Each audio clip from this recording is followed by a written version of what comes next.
sur notre étude des dons spirituels. Amen.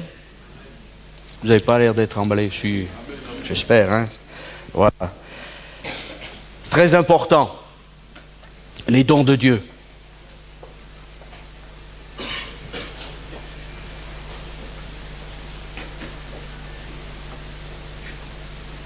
Voilà.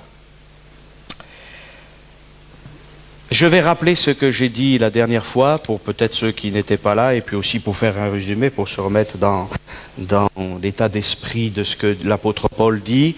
D'abord, l'Écriture nous dit, on avait pris ce verset comme départ, « Éternel, tu nous donnes la paix ».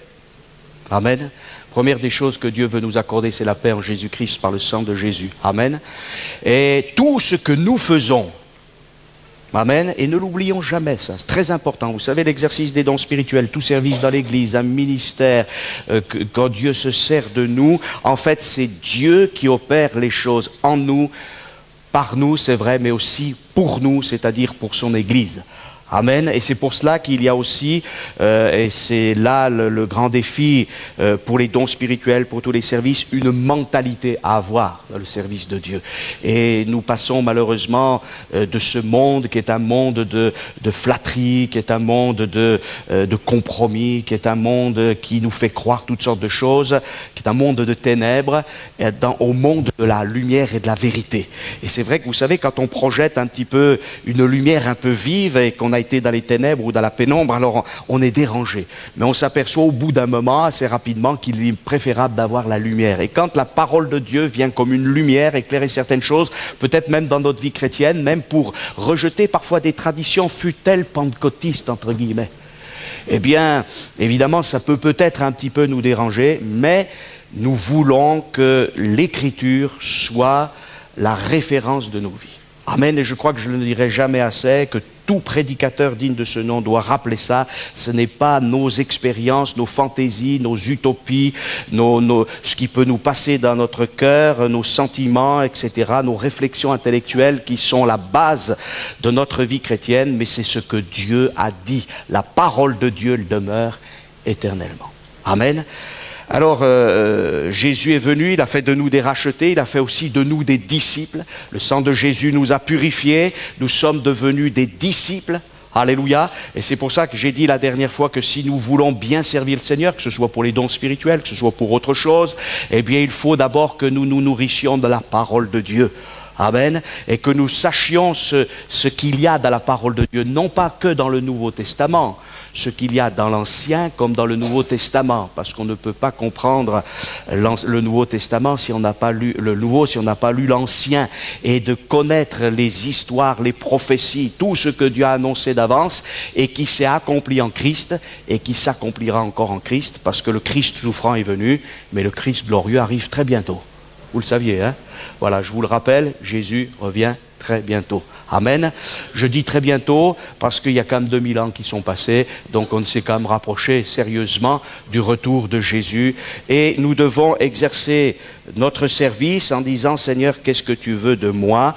Il y a diversité de dons, mais le même esprit, diversité de ministères, mais le même Seigneur, diversité d'opérations, mais le même Dieu qui opère tout en tous. Nous avons vu, et je veux le rappeler, qu'il y a un mot dans l'Écriture qui parle des dons en général. Tous les dons que Dieu accorde. Alors, nous avons fait distinction entre les dons naturels, mais il ne faut pas oublier que si nous avons des dons naturels, c'est parce qu'il y a un Créateur. Vous savez qu'aujourd'hui, on nie le Créateur. Voilà. Mais nous ne le nions pas. Nous savons qu'il existe et qu'il nous a créés avec des capacités. Mais ces capacités que nous avons naturelles viennent de lui. Donc on ne peut même pas se glorifier de ses capacités naturelles. Eh oui, c'est comme ça. Je suis ce que je suis, dit Paul, par la grâce de Dieu. Amen. J'ai des talents naturels, je veux qu'ils soient contrôlés par le Saint-Esprit pour la gloire de Dieu. Mais mes talents naturels, même avec le Saint-Esprit, ne sont pas suffisants. Alors Dieu ajoute des talents, ou plutôt des dons surnaturels, parce que le mot talent me gêne parfois, parce qu'il est mal utilisé. Des dons surnaturels, des dons de grâce, que nous ne méritons pas. Voilà, ce n'est pas parce qu'on a prié plus, parce que... Non, c'est vraiment des dons de grâce. Amen. Et ces dons, ça s'appelle des charismes. Alléluia. Rien à voir, nous l'avons vu, avec ceux qui disent c'est un chef charismatique, qui très souvent est quelqu'un qui peut rassembler des foules, on est content de lui, puis d'ailleurs 4 matins plus tard, on n'est plus content de lui, mais on dit quand même quelque part, il est charismatique. Alors voilà, et aujourd'hui, dans le monde politique, dans le monde social, dans le monde philosophique, dans le monde des sciences, on dit, il est charismatique, oui, mais ce n'est pas les dons de grâce de Dieu. Ça n'a rien à voir. C'est une assurance naturelle, c'est des capacités, et parfois même l'adversaire utilise les dons et les capacités naturelles de ces gens pour détourner des milliers d'hommes et de femmes dans des sectes, dans des guerres, dans des fausses doctrines religieuses. Et dans le monde religieux, il y a des gens charismatiques, mais pas au bon sens du terme, et qui peuvent nous plonger dans toutes sortes de doctrines ou d'hérésies. Mais ce matin, nous voulons avoir les regards fixés non pas sur un ministère, quel qu'il fût, mais sur Jésus. Alléluia. Et les dons sont des dons de grâce. Alléluia.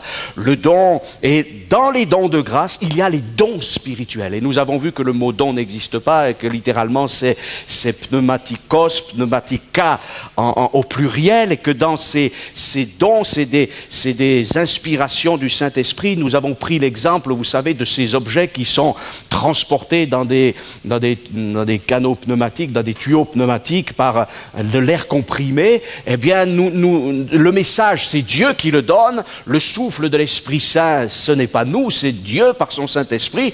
Et nous ne sommes que des canaux, que des messagers. Vous savez ce que ça signifie, apôtre? Parce que des fois aussi les mots, oh, l'apôtre, c'est un messager. Vous êtes déçus, hein? Mais c'est ça, un messager. Et vous savez que le préposé à la poste ne doit pas, il n'ouvre pas les colis, hein? Il y a des gens qui travaillent à la poste, ils ne me diront pas le contraire. Il n'ouvre pas les lettres pour les modifier. Il fait son travail de professionnel. Et son travail de professionnel, c'est de faire passer le colis ou la lettre de tel endroit à tel endroit.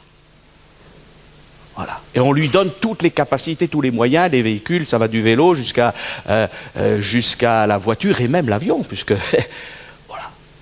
Alors il faut aussi réaliser ces choses-là. Et parfois, ceux qui ont exercé les dons spirituels, eh bien, on les a considérés comme des gens exceptionnels. Mais non, c'est une grâce. C'est comme le mot ministère, hein. Alors on a vu que dans ces dons de grâce, il y avait le don de gouverner, il y a le don bien de présider, il y a le don de secourir, il y a le don de donner de l'argent. Il y a tous ces dons. Et il y a les dons qui sont dits spirituels, qui sont au nombre de 9. Amen. Voilà. Alors, on n'a pas tous reçu la même chose, mais on a reçu de quoi donner. Il y a diversité de charismes, dit l'Écriture, de dons de grâce, mais le même esprit. Alléluia. Diversité de ministères, c'est-à-dire de services, parce que le mot ministère, là, c'est le mot qui a donné le mot diacre, et j'ai dit que, et c'est biblique, que celui qui est prédicateur de l'évangile, qui est pasteur, qui prêche l'évangile, c'est un serviteur de la parole. C'est pas un maître de la parole. Il sert la parole de Dieu. Vous voyez? Et je le disais, parce que je le dis aux étudiants aussi, dans le mot ministère, il y a le mot mini. Par contre, dans le mot magistère, ça nous parle de quelque chose qui est grand. Et mon magistère, c'est Dieu et sa parole. Amen. J'espère que je ne vous ai pas déçus. De toute manière, c'est l'Écriture. Voilà. Alors, c'est intéressant de voir que finalement, on est si petit. Pas grand-chose. Et c'est pour ça qu'il ne faut pas citer ce texte de l'évangile de Jean trop facilement. Sans toi, nous ne pouvons rien faire. Mais en fait, on se dit, Seigneur, quand même, tu as vraiment besoin de moi. Hein? Non, il n'a pas besoin de nous, Seigneur. Vous savez qu'il peut faire les choses sans nous. Et parfois, heureusement qu'il les fait sans nous, parce que c'est encore mieux. Mais il nous aime tellement, comme ses enfants, alléluia, qu'il ne veut pas nous détacher de lui, alléluia. Et vous le savez, quand un père ou une mère, des fois les enfants disent « Papa, je veux faire ça », on se dit « Oula, comment ça va marcher parce qu'il n'est pas encore trop capable ». Mais on va les amener à grandir, et au fur et à mesure, on va leur donner des charges et ils vont grandir dans les capacités parce qu'on veut qu'ils grandissent. Et en fait, Dieu nous utilise pour que nous grandissions et que nous puissions comprendre que ce que Christ a accompli, c'est encore beaucoup plus grand que tout ce qu'on peut accomplir. Amen. les dons spirituels. Et c'est des bénédictions, c'est pas des bénédictions pour moi-même, mais c'est des bénédictions avant tout pour les autres. Alléluia. Donc Dieu nous donne des diversités de dons, mais le même esprit, diversité de services ou de ministères, mais le même Seigneur. C'est le même Seigneur Jésus. Il n'y a pas de Seigneur Jésus. Voilà, c'est pour ça que les services doivent être complémentaires et surtout pas opposés. Et puis diversité d'opérations. Et nous avons vu que cette opération, elle a donné le mot énergie. Alléluia. Est-ce que vous voulez que la dynamique de Dieu qui est dans ce baptême du Saint-Esprit devienne énergie pour l'Église? En fait, c'est ça. Voilà. Et il y a un très grand défi. Voilà, ce matin, je ne sais pas combien on est là dans ce lieu, mais je me dis, s'il y avait 10 églises comme ça remplies, ça serait déjà un peu mieux, non, vous ne croyez pas? Et on se dit que Dieu nous a donné des choses, mais parfois, peut-être que nous voulons apporter des choses qui nous sont propres, alors que Dieu nous a donné des outils, des dons, des grâces, il nous a fait des grâces pour que son royaume avance différemment. Amen. Aujourd'hui, il y a des milieux évangéliques où il n'y a plus l'exercice des dons spirituels, ni dans les cultes, ni ailleurs. Il n'y a que du chant. Vous voyez, il n'y a pas de la place pour la louange. Il n'y a pas de la place pour qu'il y ait la participation de quelqu'un qui puisse donner quelque chose de la part de Dieu. Ce n'est pas biblique, ça. On finit par verrouiller tout. Parce qu'on a dit, attention, il y a eu un dérapage ici. Et parfois, quand il y a un dérapage dans les dons spirituels, alors il faudrait, avec la grande sagesse humaine, tout éteindre. La Bible nous dit de ne pas éteindre l'esprit. Et c'est pour ça que parfois, peut-être même ici, j'ai pas tout arrêté. Parce que nulle part, il y a la perfection. Mais il faut crier à Dieu pour dire, Seigneur, on veut faire des progrès dans notre service. On veut exercer les dons spirituels encore mieux. Alléluia, qu'ils soient plus efficaces. Et on veut aspirer aux dons spirituels. Est-ce que vous aspirez à quoi? On a parlé de nouveaux locaux, on peut parler de toutes sortes de choses, on peut parler d'organisation, tout ça, ça a sa place. Mais Seigneur, on veut surtout aspirer à cette vie spirituelle d'en haut. Seigneur, je suis sauvé, je cherche le baptême dans le Saint-Esprit. Alléluia. Je suis baptisé du Saint-Esprit, je veux exercer les dons spirituels. Je veux être un bon témoin. Alléluia. Diversité d'énergie manifestée, d'opérations, alléluia, mais le même Dieu qui opère tout en tous. Et c'est pour cela que l'étude biblique, le fait d'être disciple, c'est important. Mais on ne doit pas rester que des disciples, des gens qui se nourrissent de la parole de Dieu, puis parfois qui disent « Ah, si le Seigneur pouvait faire ça ». C'est pas vrai que des fois on est comme ça? Alors on est un peu dans notre utopie, on dit c'est formidable, c'est extraordinaire, mais Dieu nous dit « Reviens sur terre ». Reviens sur terre, moi je veux cet après-midi, à 15h, que quelqu'un soit béni. Eh oui. Et que tu puisses être présent. Et peut-être sans le savoir, tu vas donner une parole ou simplement 3 phrases et 3 mots et la personne, elle va recevoir quelque chose de divin. Mais il faut qu'on soit au rendez-vous. Si on n'est jamais au rendez-vous, si on pense qu'il y a des spécialistes, des professionnels de la foi, un clergé qui fait tout, alors on n'est pas dans l'évangile. On est ailleurs, on est dans la religion, on est dans le formalisme, on est dans le ritualisme, mais on n'est pas dans la Pentecôte. La Pentecôte, c'est une énergie extraordinaire qui est là. C'est une dynamique qui est là. Je vous ai dit la dernière fois que le plus beau des barrages, s'il n'y a pas quelqu'un qui ose à un moment donné, un responsable, à battre une manette ou appuyer sur un bouton pour que tout se mette en place et que les turbines puissent produire de l'électricité. Il n'y a rien. On dira c'est le super barrage, il y a eu 50 ingénieurs, 200 techniciens, 1000 ouvriers qui ont fait un travail formidable, des ouvriers qualifiés, des gens partout, c'est extraordinaire. Même, vous savez, c'est un beau barrage, alors sur ce barrage, on fait du bateau. Et moi je me demande parfois, si on n'a pas fait un magnifique barrage, et au lieu d'ouvrir les vannes pour que le Saint-Esprit puisse agir, on se dit c'est formidable parce qu'avec ce barrage, il y a un magnifique plan d'eau. Alors on peut être là sur les berges et puis on va profiter de la vie. Oh là, le beau lac artificiel qu'on s'est créé. Non? On est bien avec Dieu. Mais il faut que nous réalisions que Jésus a dit, eh bien, que des âmes devaient être sauvées. Amen. Et les dons spirituels, ce n'est pas pour que tout un chacun, nous soyons simplement encouragés entre chrétiens.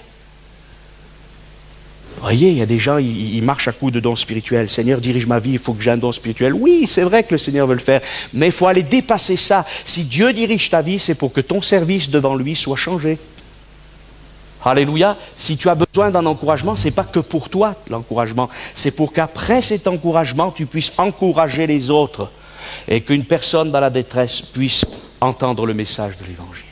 Amen. Les dons spirituels, c'est pour l'Église, pour que l'Église se construise. Et Dieu n'a pas encore placé toutes les pierres vivantes dans son Église. Amen.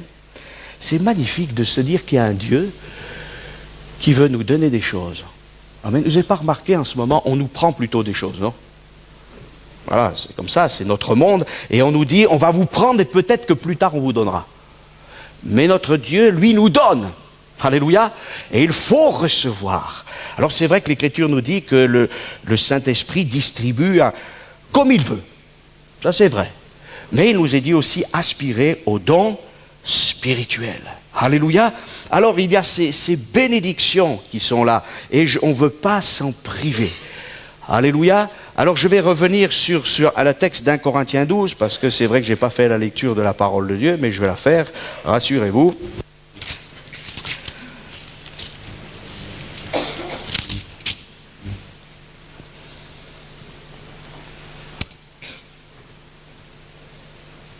Et on va lire dans 1 Corinthiens 12, verset 4. On va reprendre tout cela. Voici ce qui est écrit dans 1 Corinthiens 12, verset 4. Il y a diversité de dons, mais le même esprit. Diversité de ministères, mais le même Seigneur. Diversité d'opérations, mais le même Dieu qui opère tout en tous. Alléluia. Or, à chacun, la manifestation de l'Esprit est donnée pour l'utilité commune. Alléluia, on s'arrête là. Après, on continuera la lecture au verset 8. Je veux insister sur le fait que les dons spirituels, que ce soit les dons vocaux, les dons de puissance, les dons de révélation, nous allons les découvrir, eh bien, ne sont pas là pour mon utilité personnelle, quoique, parce que quand même, mais avant toute chose, pour l'utilité commune. Amen. Donc, si ce matin je vous prêche l'évangile, c'est pour l'utilité commune, c'est pour mon utilité, mais c'est aussi pour la vôtre, pour notre utilité. Alléluia. Et vous savez, parfois, nous, les serviteurs de Dieu, on prêche, mais ça nous fait du bien de reméditer sur ces thèmes-là. Alléluia. Et avant de les annoncer aux autres, il faut se l'appliquer à nous-mêmes et dire, c'est vrai, Seigneur, il faut qu'on revienne vraiment exactement dans ce que tu as prévu pour nous. Alléluia. Et l'Église primitive a connu ces dons spirituels. Elle a connu ces opérations du Saint-Esprit pour l'utilité commune. Amen. Les Corinthiens, justement, étaient tombés dans ce piège, et Paul le dira juste avant. Vous savez que lorsque vous étiez païens, vous vous laissiez entraîner vers les idoles muettes selon que vous étiez conduits. C'est-à-dire que ces gens étaient soumis aux puissances de démons, ils rentraient en transe, ils étaient même plus eux-mêmes. Vous voyez, un don spirituel, on reste nous-mêmes. Voilà. Qu'il y ait un peu d'émotion, etc. Oui, d'accord, on n'est pas quand même, il y a la sainteté de Dieu, bien évidemment, mais on reste nous-mêmes. On ne perd pas le contrôle de nous-mêmes. C'est quelque chose qu'on reçoit de Dieu. Et le Saint-Esprit veut que nous gardions le contrôle de nous-mêmes. D'ailleurs, c'est valable aussi pour le parler en langue, même quand on reviendra là-dessus, mais le parler en langue, c'est pas une espèce de transe ou quelque chose où l'homme... Voilà. Vous savez qu'on peut même retomber dans ce genre de piège. Il y a des gens qui écoutent 25 fois la même prédication ou 50 fois le même chant, et puis ils sont là, et puis ils sont là, et puis ils sont... Voilà, et puis quand c'est fortissimo, alors ils vont chanter, ils vont louer fortissimo, quand c'est moderato, c'est ça. Non, c'est pas ça l'Esprit de Dieu. Pas ça l'Esprit de Dieu. C'est beaucoup plus simple, mais c'est beaucoup plus grand. D'ailleurs, vous avez remarqué la paix qu'il y a dans les évangiles quand Jésus agit. Un pas à la fois. Mais quand il dit aux démons de sortir, ils s'en vont. Hein. Et oui, quand il dit à la Samaritaine, appelle ton mari, Je n'ai pas de mari, oui, puis etc. Tu as eu 3 maris. Il ne fait pas une grande déclaration en disant, tu sais, je suis prophète. Je vais te le démontrer. Non, ça se passe très simplement. Mais c'est très efficace. D'accord? Puisqu'après, cette femme, qu'est-ce qu'elle fait? Elle devient elle-même témoin. J'ai rencontré un homme qui m'a dit tout. Il m'a tout dit. Oui, c'est passé très simplement. Alors pourquoi nous, on ferait des choses beaucoup plus compliquées? Et quand on fait les choses, vous savez, avec des rubans, des nœuds, tout ça, finalement, ça arrive à ramener les choses à nous-mêmes et pas à Dieu. Donc il faut être prudent. Diversité de dons pour la manifestation de l'Esprit est donnée pour l'utilité commune. Et nous lisons, en effet, à l'un a été donné par l'Esprit une parole de sagesse, à un autre une parole de connaissance, selon le même Esprit. À un autre la foi, par le même Esprit. À un autre le don des guérisons, par le même Esprit. À un autre le don d'opérer des miracles. À un autre la prophétie. À un autre le discernement des esprits. À un autre la diversité des langues. À un autre l'interprétation des langues.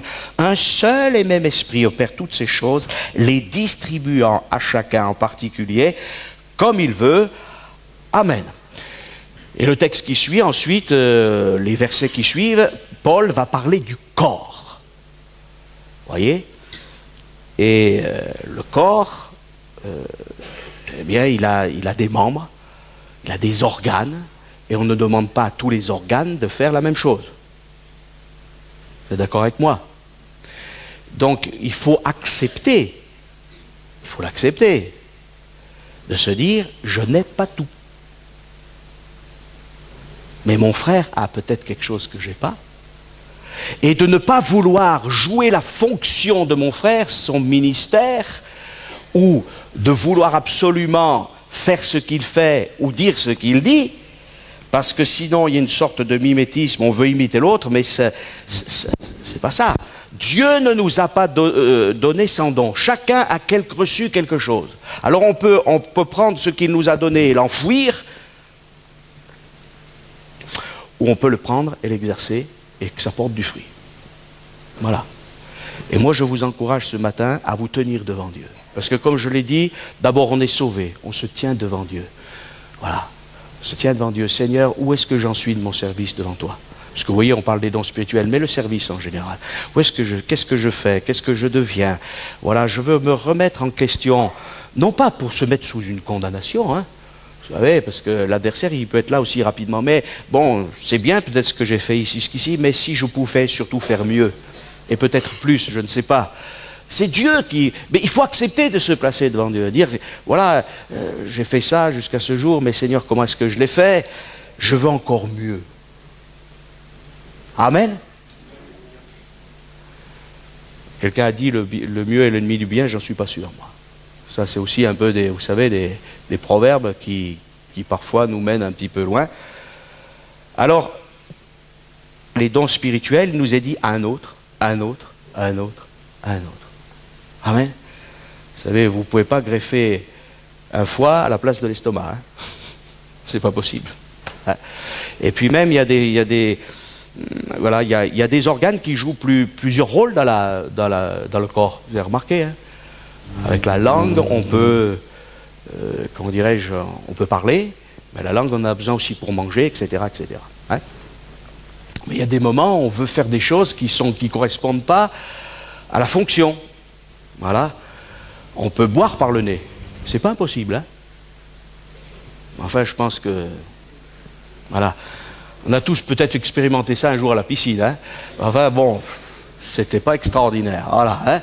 Et oui, il y a des choses, et ça c'est pareil pour certaines pratiques aussi dans le monde. On dit je suis maître de mon corps. Non, mais non, Dieu nous a créés avec un certain système qui marche très bien. Mais vous avez remarqué, dès qu'il y a un grain de sable, une infection, alors là, c'est la panique.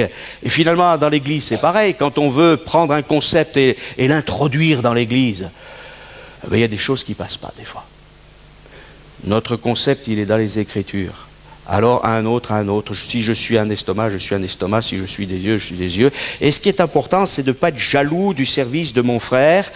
C'est vrai qu'il y a, ou de ma sœur, parce qu'il y a peut-être des ministères qui se voient plus que d'autres. Mais vous savez, il y a la partie visible de l'iceberg. Mais il y a la partie aussi invisible. Et vous savez que c'est la partie invisible qui est la plus grande. Alors il ne faut pas être jaloux les uns des autres, mais il faut aspirer à servir le Seigneur. Voilà. Tout ce que tu peux faire avec tes forces, fais-le, dit l'Écriture. Et puis après, Dieu nous conduit. On n'est pas tous pareils. Et comme je le disais, même avec 2 ministères, vous pouvez prendre des gens qui ont reçu quelque chose de Dieu. Ils sont même différents, pourtant étant semblables. Vous voyez, aujourd'hui, on voudrait que tout le monde soit pareil. La stricte égalité, on en devient stupide. Vous voyez, et ça fait qu'à force de vouloir que tout le monde soit pareil, exactement pareil, notre monde ne fonctionne pas parce que chacun doit avoir sa part. Voilà. Et quand Dieu appelle, nous devons répondre. Si Dieu n'appelle pas, dans telle et telle direction, il faut accepter. Il y a Dieu parfois dit oui et Dieu parfois dit non. Mais je crois, en tout cas, et c'est une certitude, que notre Dieu veut que nous le servions en tant que rachetés, en tant que disciples et en tant que témoins. Il y a des choses qui sont communes à tous les chrétiens. Amen. Je suis un chrétien, je suis racheté par son sang. Tous les chrétiens peuvent être baptisés du Saint-Esprit. Alléluia. Et même Moïse dira, puisse tout le peuple être composé de prophètes. Et moi je ne crois pas que Dieu veut donner les dons spirituels uniquement à 10% de l'Église. Mais c'est une question de cœur. Et ce matin, ça nous a été rappelé. Dieu ne force pas la porte de notre cœur. Vous savez que la poignée de notre cœur est à l'intérieur de notre cœur. Il n'y a pas de poignée à l'extérieur. Mais si j'ouvre la porte pour le salut, ouvre-le aussi pour la puissance du Saint-Esprit. Ouvre cette porte aussi pour les dons spirituels. Ouvre cette porte aussi pour un service dans la simplicité et dans l'humilité. Ouvre cette porte et laisse le Seigneur entrer. Amen. Dieu veut te faire un bien immense. Vous savez que l'adversaire nous dit, mais si tu sers le Seigneur, ça va être difficile, ça va être horrible, ça va être des combats. Mais vous savez pourquoi il vous dit ça? Il vous présente que les choses négatives pour que surtout vous ne soyez pas heureux dans le service de Dieu. Et je peux vous rassurer, ouvrez vos portes. Alléluia, ouvrons nos portes au Saint-Esprit. Et il va agir d'une manière glorieuse. Amen. Alors je reviens maintenant aux dons vocaux.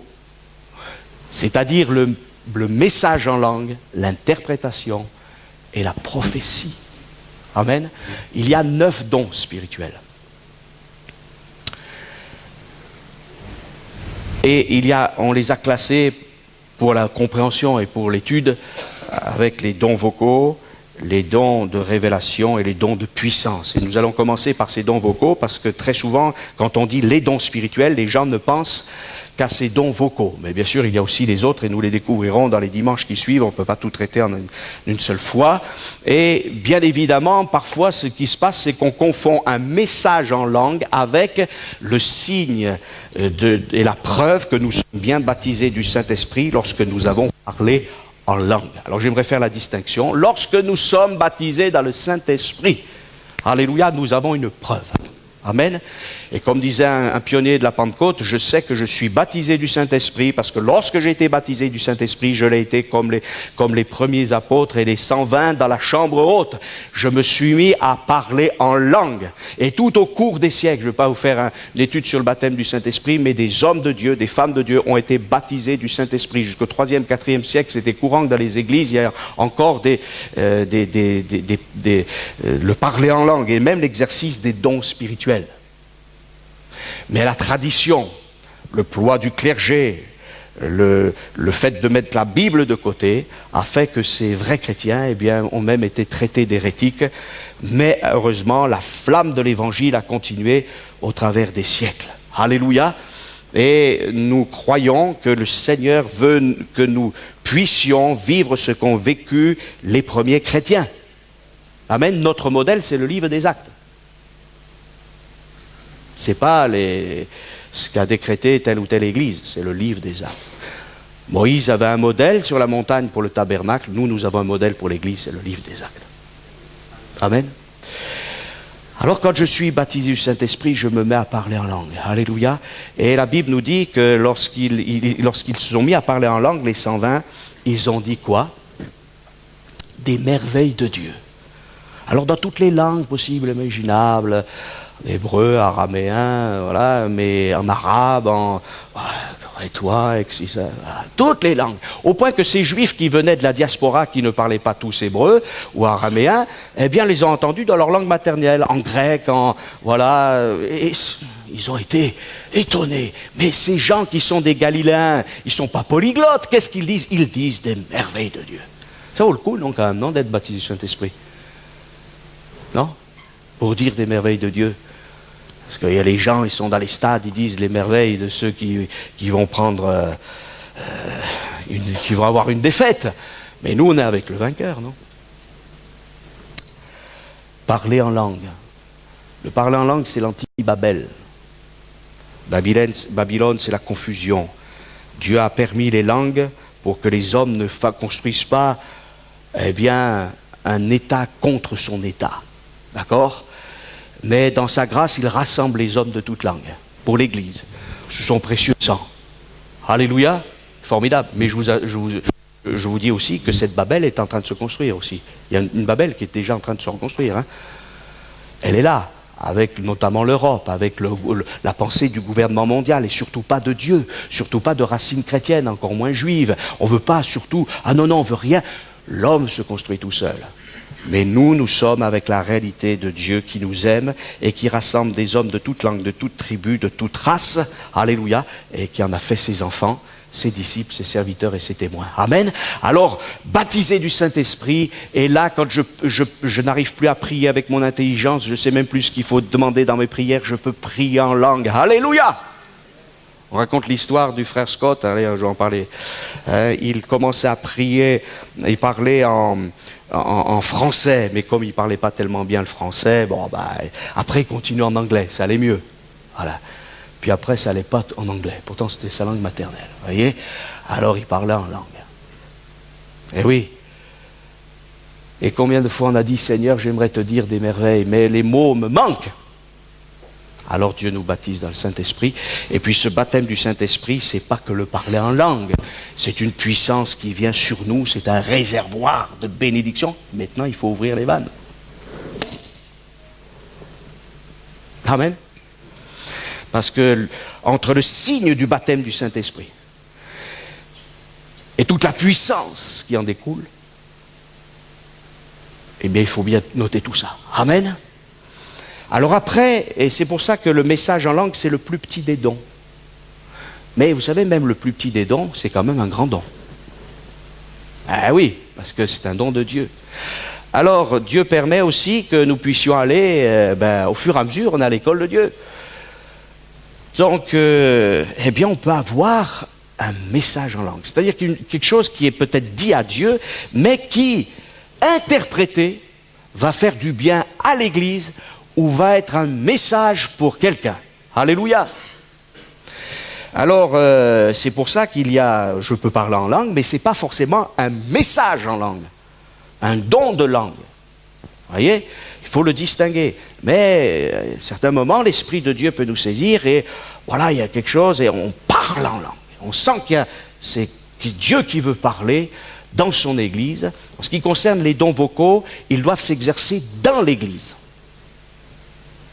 Pas ailleurs. Ils ne s'exercent pas en catimini, là, groupe de 2 ou 3.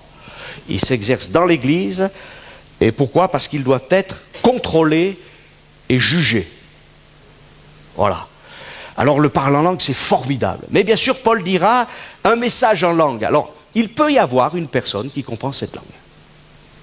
Moi, je suis sûr qu'il y a des langues, là, moi, que je ne connais pas. Il y a des gens qui parlent en arabe, qui parlent en éthiopien, enfin, voilà... Dans leur langue, moi je ne connais pas leur langue et on ne connaît pas leur langue. Mais on peut avoir un message en langue pour quelqu'un qui comprend la langue. Eh oui, directement. C'est ce qui s'est passé d'ailleurs quand baptisés du Saint-Esprit, ils ont entendu des merveilles de Dieu. Mais là, ce n'est pas des merveilles de Dieu simplement, c'est quelque chose qui va s'adresser à la personne pour l'encourager. Et c'est pour ça que Paul dit, il ne faut pas qu'il y ait que du parler en langue, parce que peut-être effectivement c'est une personne qui connaît la langue, mais peut-être aussi personne ne connaît la langue. Et il faut à ce moment-là, non pas une traduction littérale, j'en ai fait allusion la dernière fois, mais une interprétation. C'est-à-dire que c'est l'essentiel du message qui est donné, non pas forcément mot à mot, mais c'est le thème qui est donné pour qu'une personne soit consolée, exhortée, peut-être arrêtée, stoppée, corriger, mais en tout cas, ça sera utile pour la personne ou pour l'ensemble du peuple de Dieu. Amen. Donc, il y a un message en langue qui peut être compris par quelqu'un, mais c'est pour ça qu'il dit, les Corinthiens avaient tendance à beaucoup parler en langue. Et c'est pour ça que Paul va un peu calmer leurs ardeurs. Alors, on est passé d'une extrême à une autre, vous savez. Alors, ils parlaient en langue parce qu'ils avaient été baptisés du Saint-Esprit, et puis, sous prétexte que Paul a dit, il ne faut pas qu'il y ait que du parler en langue, après, on a interdit aux gens de parler en langue dans l'Église. On est des gens déséquilibrés. Dans les réunions des cultes, maintenant dans une réunion d'évangélisation, on ne va pas faire parler en langue, il faut que les gens nous comprennent avec la langue, qui est la langue maternelle. On parle en français en France, on parle dans une autre langue dans un autre pays. On s'adresse aux gens dans leur langue. Voilà. Le parler en langue, le message en langue, ce n'est pas un don qui est donné pour justement éviter que quelqu'un apprenne une langue pour aller en mission.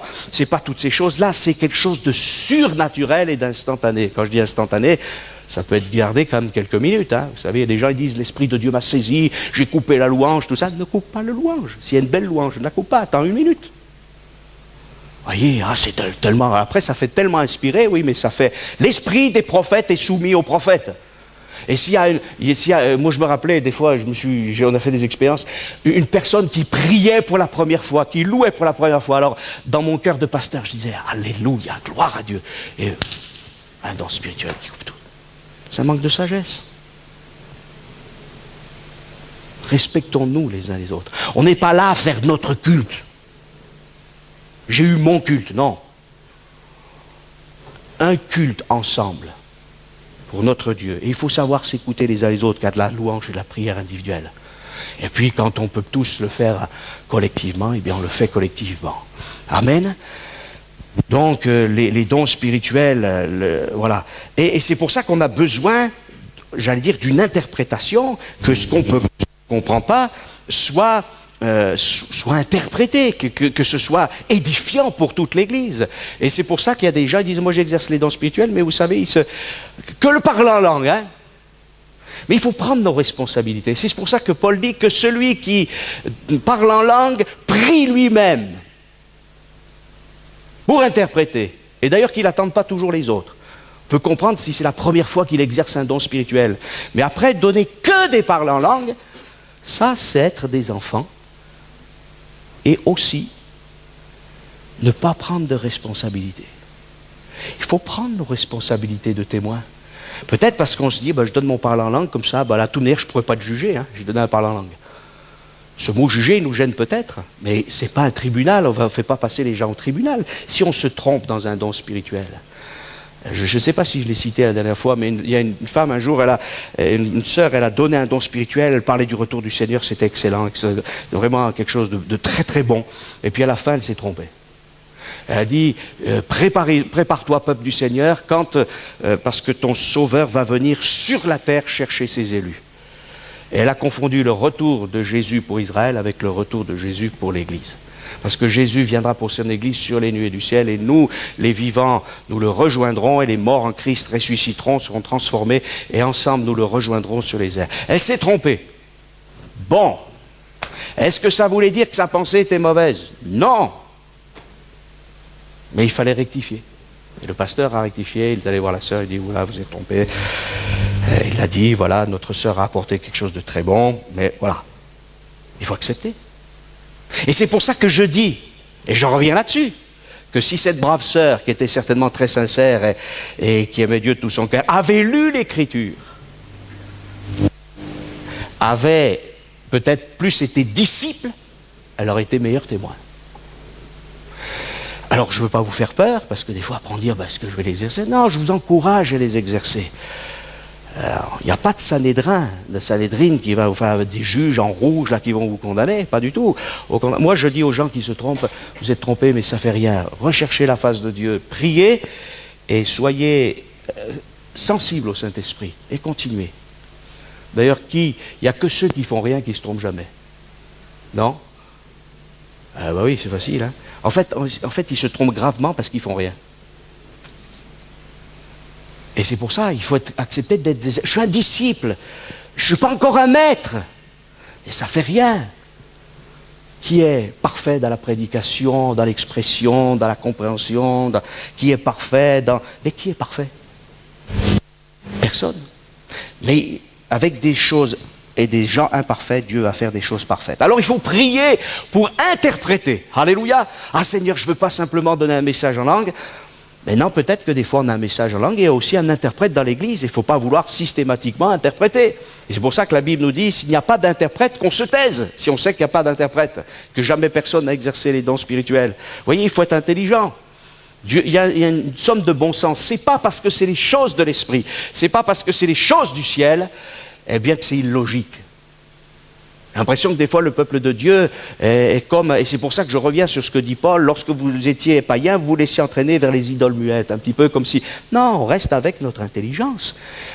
Cette intelligence, par contre, elle a besoin d'être renouvelée par le Saint-Esprit.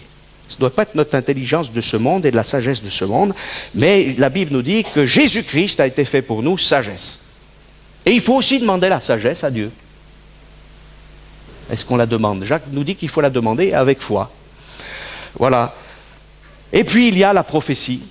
Et la prophétie, c'est en fait parce que, et c'est pour ça qu'un parler en langue, un message en langue interprété, équivaut à la prophétie. Puisque le message interprété, eh bien, est compréhensible par l'ensemble de l'auditoire. Amen. Et c'est pour ça que Paul dit, en ce qui concerne les dons spirituels vocaux, aspirez à tous les dons, mais surtout à celui de prophétie. Pourquoi celui de prophétie? Parce que celui de prophétie, eh bien, c'est celui qui rappelle la grâce de Dieu, qui encourage, qui parfois stoppe quelqu'un sur sa folie, qui corrige, qui fait du bien. Et c'est aussi la participation du peuple de Dieu, eh bien, à l'expression. Amen.